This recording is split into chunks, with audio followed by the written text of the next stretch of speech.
नमस्कार दोस्तों, स्वागत है आपका एक बार फिर आज की मेरे इस वीडियो में। वीडियो जो है मुझे दूसरा बनाना पड़ रहा है दोस्तों। मैंने आपसे कहा था कि शायद मौका ना मिल पाए वीडियो बनाने का, इसलिए मैंने सोचा दूसरा वीडियो भी शूट कर लिया जाए आप लोगों के लिए। बहुत सारे कमेंट्स क्वेश्चंस मेरे पास आए थे कि सर क्या पोर्टफोलियो को एवरेज करने का समय है? 15,000 के लेवल के आसपास इस समय बाजार है। तो इन्हीं सब सवालों के जवाब दूंगा आपको इस वीडियो के माध्यम से। कौन से स्टॉक खरीदने हैं इस गिरावट में, कहां आपको अपॉर्चुनिटी मिलेगी, थोड़ा सा समझ लीजिए, क्योंकि अब समय आ गया है निफ्टी के स्टॉक को बाय करने का, लपकने का।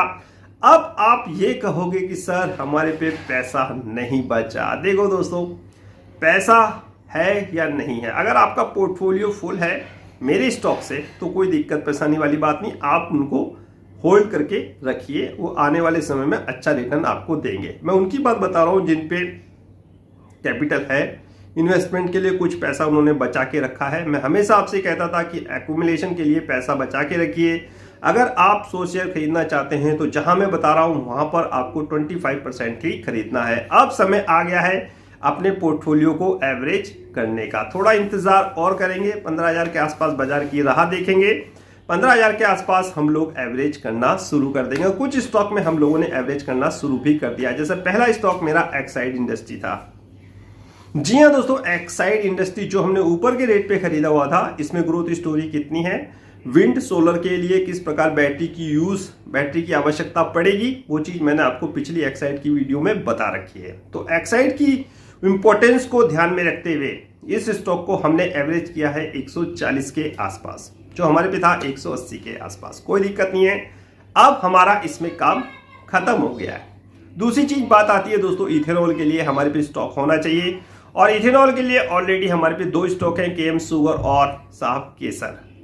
इन स्टॉक को अब साहब आपको एवरेज करने का समय आ गया है। स्पेशली केसर को करेंगे अब हम एवरेज।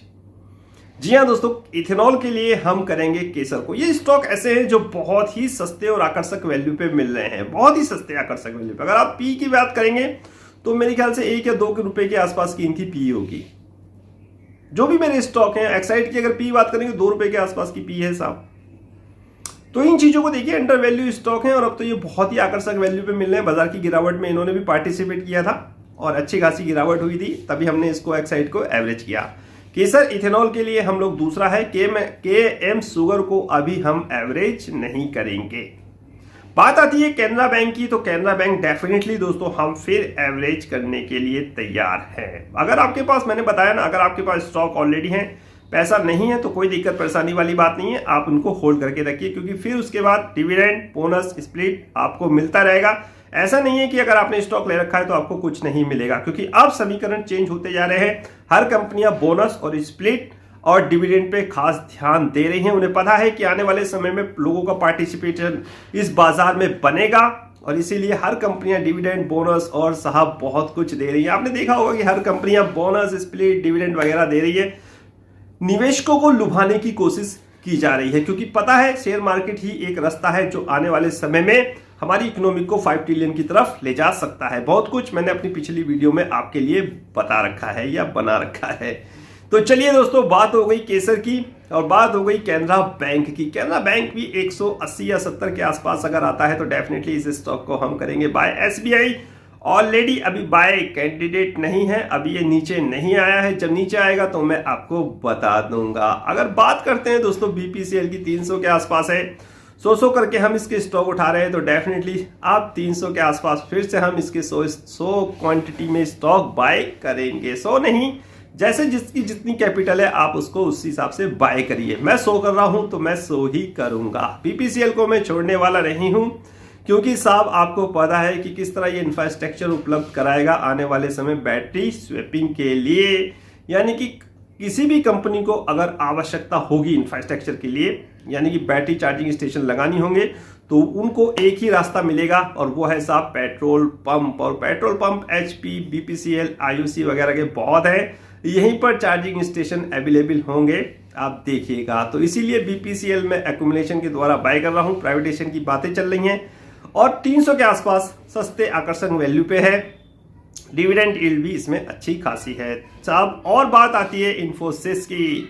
ये स्टॉक भी दोस्तों आपको पता ही है, हर स्क्रीनशॉट में आपको भेज रहा हूं कि कितने स्टॉक में इसके बाय कर रहा हूं। इन्फोसिस आईटी में मेरा फेवरेट है और इसीलिए हर गिरावट में मैं थोड़े थोड़े स्टॉक इन्फोसिस के बाय कर रहा हूं। HDFC बैंक साहब क्या कहने साहब, 1300 से आया है नीचे और मैं इसकी हर गिरावट पे कर रहा हूं खरीदारी, क्योंकि मर्जर की कहानी है इसके पीछे छुपी हुई। बहुत बड़ा बैंक बनेगा ये HDFC के मर्जर के बाद। HDFC और HDFC बैंक में जो मर्जर हुआ ना, उसके बाद तो कहानी कुछ और ही होगी और वो मैंने कहानी आपको बता रखी है। तो HDFC बैंक पे रखिए नजर, हर गिरावट पे थोड़े थोड़े स्टॉक करिए बाय। रिलायंस साहब क्या कहने, रिलायंस में तो ग्रोथ स्टोरी अपार है। रिलायंस पे जियो है, रिटेल है, सब कुछ है साहब।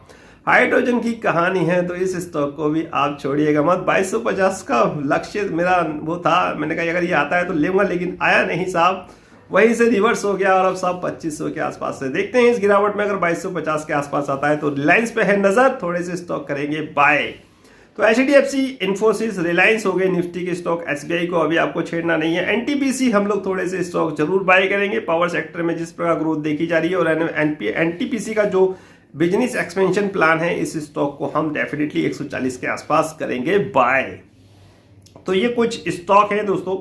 बाकी टाटा पावर और अदानी पावर में मैं टाटा पावर को ज्यादा प्रेफरेंस दूंगा, क्योंकि जिस प्रकार सोलर पंप सेट के लिए टाटा पावर ने बहुत सारी चीजें तैयारी की हुई है और फोटो में अमूमन आपके लिए लगाता रहता हूं कि टाटा जो पावर है उसके क्या क्या बिजनेस एक्सपेंशन के प्लान है, किस प्रकार के सोलर पंप सेट लेके आ रही है वो किसानों के लिए। वो सारी चीजें मैंने आपके लिए बता रखी हैं अपने व्हाट्सएप ग्रुप में।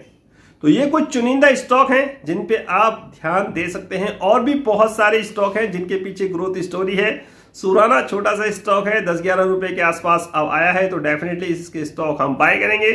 डेफिनेटली ये स्टॉक 9 रुपए या 8 रुपए के आसपास आएगा। तो बताया रखा है मैंने कि आप हर बार मुझसे पूछते थे कि सर एवरेज, मैंने कहा भैया नहीं, अभी एवरेज का समय नहीं है, अब एवरेज का समय आया है। अब दोबारा से इसके स्टॉक हम बाय करेंगे। इसीलिए हमेशा कहता रहता था मैं आपसे, एवरेज के लिए रुक जाओ।